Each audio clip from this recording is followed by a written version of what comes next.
ಅವಧೂತ ಚಿಂತನ ಶ್ರೀ ಗುರುದೇವ ದತ್ತ ದಿಗಂಬರಾಯ ವಿದ್ಮಹೇ ಅತ್ರಿಪುತ್ರಾಯ ಧೀಮಹಿ ತನ್ಯೋ ದತ್ತ ಪ್ರಚೋದಯಾತ. ಎಲ್ಲ ದತ್ತಾತ್ರೇಯ ಮತ್ತು ಸ್ವಾಮಿ ಸಮರ್ಥರ ಭಕ್ತಾದಿಗಳಿಗೆ ನಿಮ್ಮನೆ ಹುಡುಗ ಸಂತೋಷ್ ಪತಂಗೆ ಮಾಡುವ ನಮಸ್ಕಾರಗಳು. ವೀಕ್ಷಕರೇ, ನಿಮ್ಮೆಲ್ಲರ ಸಹಾಯ ಸಹಕಾರ ಮತ್ತು ದತ್ತ ಮಹಾರಾಜರ ಕೃಪಾಶೀರ್ವಾದದಿಂದ ರಾಮನವಮಿಯ ಒಂದು ಅದ್ಭುತವಾಗಿರ್ತಕ್ಕಂಥ ಕಾರ್ಯಕ್ರಮ ತುಂಬಾನೇ ಅದ್ಭುತವಾಗಿ ಅವತ್ತಿನ ದಿನ ನೆರವೇರಿತು. ಆ ಒಂದು ವಿಡಿಯೋ ಕೂಡ ನಾನು ಈ ಒಂದು ವಿಡಿಯೋದ ಕೊನೆಯಲ್ಲಿ ನಾನು ಹಾಕಕ್ಕೆ ಇಷ್ಟಪಡ್ತಾ ಇದ್ದೀನಿ. ಸೊ ನೋಡಿ, ಆ ವಿಡಿಯೋ ಕೂಡ ತುಂಬ ಚೆನ್ನಾಗಿ ಆ ಒಂದು ಕಾರ್ಯಕ್ರಮ ನಡೆದಿದೆ ಅಂತ ಹೇಳೋದಕ್ಕೆ ತುಂಬ ಖುಷಿ ಅನಿಸುತ್ತೆ. ಓಕೆ, ಸೊ ಅದ್ರ ಜೊತೆ ಒಂದು ಎಕ್ಸ್ಪೀರಿಯನ್ಸ್ನ ನಾನು ನಿಮಗೆ ಇವತ್ತು ಶೇರ್ ಮಾಡ್ಕೊಳ್ಳೋಕ್ಕೆ ಇಷ್ಟಪಡ್ತಾ ಇದ್ದೀನಿ.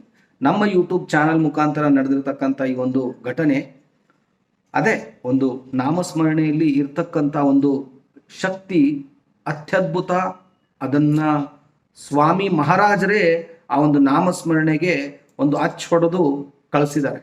ಅಂದರೆ ಈಗ ನೀವು ಒಂದು ಯಾವುದೇ ಒಂದು ಮಂತ್ರವಾಗಲಿ ಅಥವಾ ಯಾವುದೇ ಒಂದು ನಾಮಸ್ಮರಣೆ ಅನುಷ್ಠಾನ ಏನೇ ಮಾಡಬೇಕು ಅಂದರೂ ಕೂಡ ಒಂದು ಅದಕ್ಕೆ ಸೀಲ್ ಅಂದರೆ ಏನಪ್ಪ ಅಂದರೆ ಒಂಥರ ಪವರ್ ಆಫ್ ಅಟಾರ್ನಿ ಬರ್ಸ್ಕೊಂಡಂಗೆ. ನಾವು ಈಗ ಒಂದು ಲಲಿತಾ ಸಹಸ್ರನಾಮದ ಒಂದು ಪಠನ ಮಾಡಬೇಕು ಅಂತಂದರೆ ಉನ್ನತ ಗುರುಗಳ ಕೈಯಿಂದ ಅದಕ್ಕೆ ಆಶೀರ್ವಾದ ತಗೋಬೇಕು. ಆಶೀರ್ವಾದ ತಗೊಂಡು ಅದನ್ನು ಹೇಳೋದ್ರಿಂದ ತುಂಬಾ ಪಾಸಿಟಿವ್ ರಿಸಲ್ಟ್ ಕೊಡುತ್ತೆ. ಸೊ ಈ ಥರ ಪ್ರತಿಯೊಂದು ಮಂತ್ರಕ್ಕೂ ಕೂಡ ಅದರದೇ ಆಗಿರ್ತಕ್ಕಂತಹ ಒಂದು ಸಿಂಬಲ್ ಆಫ್, ಅಂದರೆ ಒಂದು ಗುರುಗಳ ಆಶೀರ್ವಾದ ಇರಬೇಕು. ಆದರೆ ಸ್ವಾಮಿ ಸಮರ್ಥರ ಒಂದು ನಾಮಸ್ಮರಣೆ ಆಗಲಿ, ದತ್ತ ಮಹಾರಾಜರ ಒಂದು ನಾಮಸ್ಮರಣೆ ಆಗಲಿ ಇಲ್ಲ. ಯಾವ ಕ್ಷಣದಲ್ಲಿ ದತ್ತ ಅಂತ ನಿಮ್ಮ ನಾಲ್ಗೆ ಮೇಲೆ ಬರುತ್ತೋ ಆವಾಗ ಆ ಗುರುವಿನ ಕೃಪಾಶೀರ್ವಾದ ಆಗಿನೇ ಅದು ನಿಮ್ಮ ಬಾಯಲ್ಲಿ ಬರುತ್ತೆ. ಶ್ರೀ ಸ್ವಾಮಿ ಸಮರ್ಥ ಅನ್ನೋ ಒಂದು ನಾಮಸ್ಮರಣ ಆಗಲಿ ಅಥವಾ ಒಂದು ಅದಕ್ಕೆ ಸಂಬಂಧಪಟ್ಟಿರ್ತಕ್ಕಂಥ ಸ್ವಾಮಿ ಸಮರ್ಥರಿಗೆ ಸಂಬಂಧಪಟ್ಟಿರ್ತಕ್ಕಂತಹ ನಿಶಂಕಹೋ ನಿರ್ಭಯಹೋ ಮನಾರೆ ಪ್ರಚಂಡ ಸ್ವಾಮಿ ಬಳಪಾಟಿ ಶೇರೆ ಅಶಕ್ಯ ಹಿ ಶಕ್ಯ ಕರ್ತಿಲ ಸ್ವಾಮಿ, ಈ ಒಂದು ಮಂತ್ರ ಅದೇನು ಲೈನ್ ಇದೆಯಲ್ಲ, ತಾರಕ ಮಂತ್ರದ ಒಂದು ಅದ್ಭುತವಾಗಿರ್ತಕ್ಕಂಥ ಶಕ್ತಿಯುತವಾಗಿರ್ತಕ್ಕಂಥ ಆ ಮಂತ್ರದ ಪಠನೆ ಆದರೂ ಕೂಡ ಅದಕ್ಕೆ ಯಾವುದೇ ತರಹದ ನಿಮಗೆ ದೀಕ್ಷೆ ಆಗಲಿ ಮತ್ತೊಂದಾಗಲಿ ಅಲ್ಲಿ ಬೇಕಾಗಲ್ಲ. ಒಂದು 11 ಸಾರಿ 11 ಮಾಲೆ ಒಂದು ಶ್ರೀ ಸ್ವಾಮಿ ಸಮರ್ಥ ನಾಮಸ್ಮರಣೆ ಮಾಡಿಕೊಂಡು, ಭಗವಂತ ತಂದೆ ಸ್ವಾಮಿರಾಯ, ಇವತ್ತಿನಿಂದ ನಾನು ನಿಮ್ಮ ನಾಮಸ್ಮರಣೆ ಪ್ರಾರಂಭ ಮಾಡ್ತಾ ಇದ್ದೀನಿ, ನಿಮ್ಮ ಕೃಪಾಶೀರ್ವಾದದ ಒಂದು ಅಮೃತಸ್ಥ ನನ್ನ ನಾಲಿಗೆ ಮೇಲೆ ನೀವು ಇಡಿ ಅಂತ ಸಾಯಂಕಾಲ ದಿನ ಒಂದು 5:30 6 ಗಂಟೆವರೆಗೂ ಬೇಡಿಕೊಂಡು ನೀವು ಸ್ಟಾರ್ಟ್ ಮಾಡ್ಬೋದು. ಅದ್ಭುತವಾಗಿರ್ತಕ್ಕಂಥ ಪಾಸಿಟಿವ್ ರಿಸಲ್ಟ್ ಕೂಡ ಬರುತ್ತೆ, ಅದರಲ್ಲಿ ಸಂಶಯನೇ ಇಲ್ಲ. ಎಲ್ಲಿ ಕಡಾಖಂಡಿತವಾಗಿ ನಿಂತು ಹೇಳು ಅಂದರೂ ಕೂಡ ನಾನು ಹೇಳ್ತೀನಿ. ಯಾಕಂದರೆ ಸ್ವಾಮಿ ಸಮರ್ಥರ ಒಂದು ಕೆಪಾಸಿಟಿ, ಸ್ವಾಮಿ ಸಮರ್ಥರ ಒಂದು ತಾಕತ್ತಿದೆಯಲ್ಲ, ಅದು ಅಲ್ಟಿಮೇಟ್. ಯಾಕಂದರೆ ಬ್ರಹ್ಮ ವಿಷ್ಣು ಮಹೇಶ್ವರರ ಒಂದು ಅವತಾರ ಸ್ವರೂಪರಾಗಿರ್ತಕ್ಕಂಥ ಸ್ವಾಮಿ ಮಹಾರಾಜರ ಕೃಪಾಶೀರ್ವಾದ ನಿಮ್ಮ ನಾಲ್ಗೆ ಮೇಲೆ ಬರಬೇಕು ಅಂತಂದರೆ ಅದಕ್ಕೆ ಅವರ ಅಪ್ಪಣೆ ಇಲ್ಲದೆ, ನೀವು ಅವರ ಗುರುಗಳ ಒಂದು ಕೃಪಾಶೀರ್ವಾದ ಇಲ್ಲದೆ ಅವರ ಶಿಷ್ಯರಾಗೋದಕ್ಕೆ ಸಾಧ್ಯ ಇಲ್ಲ. ನಾನು ವಿಡಿಯೋ ನೋಡಬೇಕು ಅಂದ್ರೂ ಕೂಡ ಗುರುವಿನ ಕೃಪಾಶೀರ್ವಾದ ಇರಬೇಕು. ನಾಮಸ್ಮರಣೆ ಮಾಡಬೇಕು ಅಂದ್ರೂ ಕೂಡ ಸ್ವಾಮಿ ಸಮರ್ಥರ ಒಂದು ಆಶೀರ್ವಾದ ಇರಬೇಕು. ಆ ಒಂದು ಯಾವುದೇ ಇಲ್ಲ ಅಂದ್ರೂ ಕೂಡ ನೀವು ಅಕ್ಕಲಕೋಟೆಗೂ ಹೋಗೋಕ್ಕಾಗಲ್ಲ, ಗುರುನಾಮಸ್ಮರಣೆ ಮಾಡೋದಕ್ಕೂ ಆಗೋದಿಲ್ಲ, ಅವರ ಹೆಸರ ಪಠನೆ ಮಾಡೋದಕ್ಕೂ ಆಗೋದಿಲ್ಲ. ಇದು ಸಾಕ್ಷಾತ್ ಸ್ವಾಮಿ ಸಮರ್ಥರೇ ನಿಮ್ಮನ್ನ ಆರಿಸಿಕೊಂಡು ಈ ಕೆಲಸಕ್ಕೆ ನಿಮ್ಮನ್ನ ನೇಮಕ ಮಾಡಿರ್ತಾರೆ.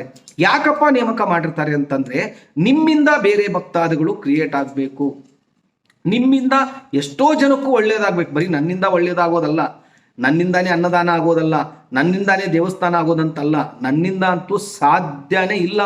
ಆ ಸ್ವಾಮಿ ಮಹಾರಾಜರ ಕೃಪಾಶೀರ್ವಾದ, ಅಲ್ಲಿ ಇರ್ತಕ್ಕಂಥ ದತ್ತ ಮಹಾರಾಜರ ಒಂದು ಕೃಪಾಶೀರ್ವಾದ ನಾನು ನಿಮ್ಮ ಮುಂದೆ ಕೂತ್ಕೊಂಡು ಮಾತಾಡ್ತಾ ಇದ್ದೀನಿ. ನನ್ನ ನಾಲ್ಗೆ ಮೇಲೆ ಬರ್ತಕ್ಕಂಥ ಪ್ರತಿಯೊಂದು ಅಕ್ಷರ ಕೂಡ ಅದು ದತ್ತ ಮಹಾರಾಜರು ಸ್ವಾಮಿ ಸಮರ್ಥರು ಕೊಟ್ಟಿರ್ತಕ್ಕಂಥ ಒಂದು ಭಿಕ್ಷೆ.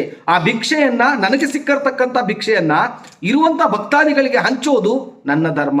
ಆ ಕೆಲಸ ಮಾತ್ರ ನಾನು ಮಾಡ್ತಾ ಇದ್ದೀನಿ.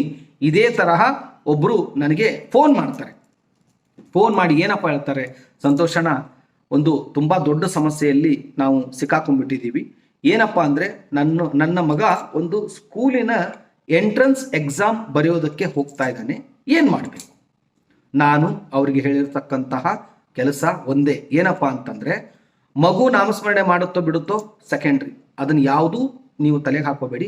ಎಕ್ಸಾಮ್ 10:30 ಸ್ಟಾರ್ಟ್ ಆಗುತ್ತೆ ಅಂತಂದ್ರೆ ನೀವು ಸ್ವಾಮಿ ಸಮರ್ಥರ ಮುಂದೆ ಕುಂತು ನಿಮ್ಮ ಮನೆಯಲ್ಲಿ ದೀಪ ಇದ್ರೆ ದೀಪ, ಎಣ್ಣೆ ದೀಪ ಇದ್ರೆ ಎಣ್ಣೆ ದೀಪ, ತುಪ್ಪದ ದೀಪ ಇದ್ರೆ ತುಪ್ಪದ ದೀಪ, ಅದು ಏನೂ ಇರಲಿಲ್ಲ ಕೂಡ ಅಂದ್ರೂ 2 ಅಗರಬತ್ತಿಯನ್ನ ಸ್ವಾಮಿ ಮಹಾರಾಜರ ಮುಂದೆ ಇಟ್ಟು ಅಖಂಡ ನಾಮಸ್ಮರಣೆ ಎಕ್ಸಾಮ್ ಮುಗಿಯೋವರೆಗೂ ಕೂಡ ನೀವು ಶ್ರೀ ಸ್ವಾಮಿ ಸಮರ್ಥ, ಶ್ರೀ ಸ್ವಾಮಿ ಸಮರ್ಥ, ಜೈ ಜಯ ಸ್ವಾಮಿ ಸಮರ್ಥ, ಶ್ರೀ ಸ್ವಾಮಿ ಸಮರ್ಥ, ಜೈ ಜಯ ಸ್ವಾಮಿ ಸಮರ್ಥ ಅನ್ನೋ ಒಂದು ಅದ್ಭುತ ಅಲ್ಟಿಮೇಟ್ ನಾಮಸ್ಮರಣೆ ನೀವು ಮಾಡ್ಕೊಂಡು ಹೋಗಿ ಎಕ್ಸಾಮ್ನ ನಿಮ್ಮ ಮಗ ಬರೆಯಲ್ಲ, ಸಾಕ್ಷಾತ್ ಬ್ರಹ್ಮಾಂಡ ನಾಯಕರಾಗಿರ್ತಕ್ಕಂಥ ಸ್ವಾಮಿ ಸಮರ್ಥರೇ ಅದನ್ನ ಬರೀತಾರೆ.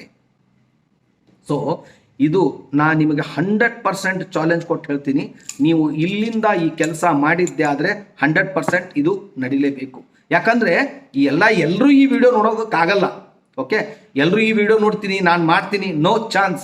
ಅದು ಯೋಗ ಯೋಗ್ಯತೆ ಇದ್ದವರಿಗೆ ಮಾತ್ರ ಸ್ವಾಮಿಯ ಕೃಪಾಶೀರ್ವಾದ ಸಿಗೋದು. ಎಷ್ಟೋ ಜನ ನೋಡ್ತಾರೆ ಬಿಟ್ಟು ಬಿಡ್ತಾರೆ. ಬಟ್ ಇದ್ರ ಜೊತೆ ಇನ್ನೊಂದು ಪಾಪ ಅವರು ಮಾಡಿರ್ತಕ್ಕಂಥ ಕೆಲಸ ಏನು ಅಂತಂದ್ರೆ ಅನ್ನದಾನದ ಸೇವೆ.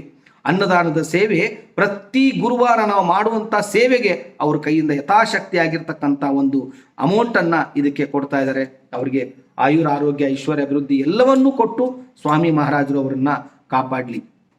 ಮತ್ತೆ ಅವ್ರಿಗೂ ಅದು ಏನಾಯ್ತು, ನಾನು ಹೇಳಿದೆ ಅವ್ರಿಗೆ, ಇಲ್ಲ ನೀವು ಇಷ್ಟು ಮಾಡ್ಕೊಂಡು ಹೋಗಿ ಅಂತ. ಬಟ್ ಅವ್ರಿಗೆ ಕೂಡ ಅದೇ ಥರ ರಿಸಲ್ಟ್ ಬಂದು ಎಕ್ಸಾಮಿನಲ್ಲಿ ತುಂಬ ಚೆನ್ನಾಗಿ ಆ ಮಗು ಎಕ್ಸಾಮಲ್ಲಿ ಒಂದು ಪಾಸ್ ಆಗಿ ಅದೇ ಸ್ಕೂಲಲ್ಲಿ ಅಡ್ಮಿಷನ್ ಆಗ್ತದೆ. ಓಕೆ, ಇಲ್ಲಿ ನನಗೆ ಏನಪ್ಪ ಆನಂದ ಆಗುತ್ತೆ ಅಂತಂದ್ರೆ ಇಲ್ಲಿ ಕುತ್ಕೊಂಡು ಏನೋ ಹೇಳ್ಬಿಡ್ಬೋದು, ನೀವು ಅದನ್ನ ಮಾಡಿ ಒಳ್ಳೇದಾಗತ್ತೆ, ಇದನ್ನ ಮಾಡಿ ಒಳ್ಳೇದಾಗತ್ತೆ. ಭಗವಂತ ಅದನ್ನ ನನ್ನ ಬಾಯಿಂದ ನುಡಿಸಿದ್ರ, ನಾನು ಕೇಳ್ಕೊಳ್ಳೋದು ಒಂದೇ ಅವ್ರಿಗೆ, ಮಹಾರಾಜರೇ ಏನು ನನ್ನ ಬಾಯಿಂದ ನುಡಿಸಿದ್ರ ಅದನ್ನ ನೀವೇ ನನ್ನ ನಾಲ್ಗೆ ಮೇಲೆ ನಿಂತು ನುಡಿಸಿದ್ರ, ನೀವೇ ಅದನ್ನ ಸತ್ಯ ಮಾಡಬೇಕು. ನಂದೇನು ಇಲ್ಲ, ಅಲ್ಲಿ ಪಾತ್ರನೇ ಇಲ್ಲ. ಇವತ್ತು ನಾವು ಮಾಡುವಂತ ಅನ್ನದಾನದ ಸೇವೆ ಇದೆಯಲ್ವಾ, ಆ ಭಗವಂತ ದತ್ತ ಮಹಾರಾಜರು ನಮ್ಮನ್ನ ನೇಮಕ ಮಾಡಿದ್ದಾರೆ. ನನ್ನನ್ನ ಒಂಚೂರು ಮುಂದೆ ಒಂದು ತಟ್ಟೆಯಲ್ಲಿ ಅನ್ನ ಹಾಕುವಂತ ಭಾಗ್ಯ ಆ ಭಗವಂತ ನನ್ನ ಕರುಣಿಸಿದ್ದಾರೆ. ಅದನ್ನಷ್ಟೇ ನಾನು ಮಾಡ್ತಾ ಇರೋದು. ಅನ್ಯತಾ ನನ್ನದು ಇಲ್ಲಿ ಏನು ಇಲ್ಲ. ಪ್ರತಿಯೊಂದು ಅಕ್ಕಿ ದತ್ತ ಭಕ್ತರು ಕೊಟ್ಟಿರ್ತಕ್ಕಂಥದ್ದು, ಪ್ರತಿಯೊಂದು ಗ್ಯಾಸಿನ ದುಡ್ಡು ಭಕ್ತರು ಕೊಟ್ಟಿರ್ತಕ್ಕಂಥದ್ದು ನನ್ನದು. ಅನ್ಯತಾ ಇಲ್ಲಿ ಏನೂ ಇರಲ್ಲ. ಸೊ ನೀವು ಕೊಟ್ಟಿರ್ತಕ್ಕಂಥ ಅಕ್ಕಿ ಬೇಳೆ ಎಲ್ಲವನ್ನ ಅದನ್ನ ಸೇರಿಸಿ ಆ ಭಕ್ತಿ ಅನ್ನೋ ಒಂದು ರಸದ ಸಾರವನ್ನ ಆ ಪ್ರಸಾದದಲ್ಲಿ ಸೇರಿಸಿ ದತ್ತ ಮಹಾರಾಜರ ಸ್ವಾಮಿ ಸಮರ್ಥರದ ಒಂದು ಅಭಿಷೇಕ ತೀರ್ಥವನ್ನ ಅದರಲ್ಲಿ ಹಾಕಿ ಆ ಅನ್ನದಾನ ಮಾಡೋದು ನನ್ನ ಧರ್ಮ. ಅಷ್ಟೇ ನನ್ನ ಕೆಲಸ. ಅದನ್ನ ನಾನು ಅಚ್ಚುಕಟ್ಟಾಗಿ ಮಾಡ್ತಾ ಇದ್ದೀನಿ. ಈ ವಿಡಿಯೋದ ಮುಂದೆ ಆ ಒಂದು ಅನ್ನದಾನ ರಾಮನವಮಿ ದಿವಸ ಆಗಿರ್ತಕ್ಕಂಥ ಅನ್ನದಾನದ ವಿಡಿಯೋ ಕೂಡ ನಾನು ಆ್ಯಡ್ ಮಾಡ್ತಾ ಇದ್ದೀನಿ. ನಿಮ್ಮ ಸಮಸ್ಯೆ ಏನೇ ಇರಲಿ, ಸ್ಕ್ರೋಲ್ ಮೇಲೆ ನನ್ನ ನಂಬರ್ ಬರ್ತಾ ಇದೆ, ಆ ನಂಬರ್ಗೆ ನೀವು ಕರೆ ಮಾಡಿ ನಿಮ್ಮ ಸಮಸ್ಯೆಯನ್ನು ತಿಳಿಸ್ಬೋದು. ದತ್ತ ಮಹಾರಾಜರ ಆಶೀರ್ವಾದವನ್ನ ನೀವು ಪಡಿಬೋದು ಅಂತ ಹೇಳ್ತಾ ಬನ್ನಿ. ಹಾಗಾದ್ರೆ ಆ ವಿಡಿಯೋನ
राम राम जय राजा राम राम राम जय सीता राम